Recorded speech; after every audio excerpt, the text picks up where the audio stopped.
CRPC video number 7। इसमें हम लोग देखेंगे प्रथम सूचना रिपोर्ट जो FIR होता है उसका क्या जो है साक्षिक महत्व होता है कि साक्ष्य के तौर पे कोर्ट में कितना स्टैंड करता है FIR, ठीक है, एज अ एविडेंस। तो देखिए प्रथम सूचना रिपोर्ट का साक्षिक महत्व, यद्यपि प्रथम सूचना रिपोर्ट मौलिक या सारवान साक्ष्य नहीं होता है, ठीक है, लेकिन किसी अपराध का अन्वेषण यानी इन्वेस्टिगेशन प्रथम सूचना रिपोर्ट के आधार पर ही किया जाता है। आपने जिस आधार पे FIR लिखवाई है उसी आधार पे उस केस का क्या होगा, इन्वेस्टिगेशन होगा। जबकि FIR जो है वो मौलिक या सारवान साक्ष्य यानी एविडेंस नहीं होता है। अब इसमें कुछ केस देख लेते हैं। पहला केस है मीनाक्षी अग्रवाल एवं अन्य वर्सेस उत्तर प्रदेश। इस केस में डिसाइड हुआ था कि यदि FIR में संज्ञेय अपराध का कारित किया जाना प्रकट होता है, FIR में संज्ञेय अपराध कारित किया जाना प्रकट होता है, साक्ष्य एवं उपलब्ध सामग्री याचियों के विरुद्ध है, तो प्रथम सूचना रिपोर्ट को अभिखंडित नहीं किया जा सकता। ठीक, यदि रिपोर्टकर्ता गवाह के रूप में विचारण के समय बुलाया जाता है तो प्रथम सूचना रिपोर्ट का उपयोग भारतीय साक्ष्य अधिनियम की धारा 157 के अंतर्गत रिपोर्टकर्ता को संपुष्टि के लिए या धारा 145 के अंतर्गत खंडन के लिए किया जा सकता है। ठीक, फिर यहाँ पे ये है कि प्रथम सूचना रिपोर्ट में थोड़ी त्रुटि या कमी के आधार पर प्रथम सूचना रिपोर्ट की प्रामाणिकता पर कोई प्रभाव नहीं पड़ता।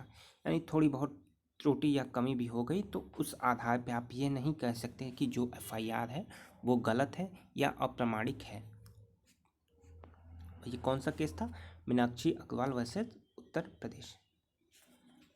सेकंड केस है नाथू सिंह वर्सेस उत्तर प्रदेश 1977। इसमें यह निर्धारित किया कि यदि प्रथम सूचना रिपोर्ट लिखवाते समय घटनाओं का वर्णन करने में थोड़ी भूल हो जाती है और उस भूल का स्पष्टीकरण दे दिया जाता है तो ऐसी FIR के आधार पर अभियुक्त को दोष सिद्ध किया जा सकता है और ऐसी प्रथम सूचना रिपोर्ट पर संदेह करना अनुचित है। ठीक है, तो नाथू सिंह के केस में क्या किया गया, यदि कोई FIR है, FIR में वर्णन करते समय या बताते समय उसमें कहीं कोई चूक हो जाती है या कोई भूल हो जाती है या कोई ऐसे तथ्य हो जाते हैं, कोई ऐसा तथ्य हो जाता है जिसको FIR में न बताया गया हो और बाद में उसको बताया गया हो और उसका स्पष्टीकरण कर दिया गया है कि भूलवश ऐसा हो गया या कोई कारण बता दिया गया कि उस समय वो चीज़ वो तथ्य याद नहीं था इसलिए FIR में इंक्लूड नहीं किया जा सकता। ठीक है, तो इस आधार पे भी अभियुक्त को दोष सिद्ध किया जा सकता है और प्रथम सूचना रिपोर्ट पे संदेह करना जो है वो अनुचित है।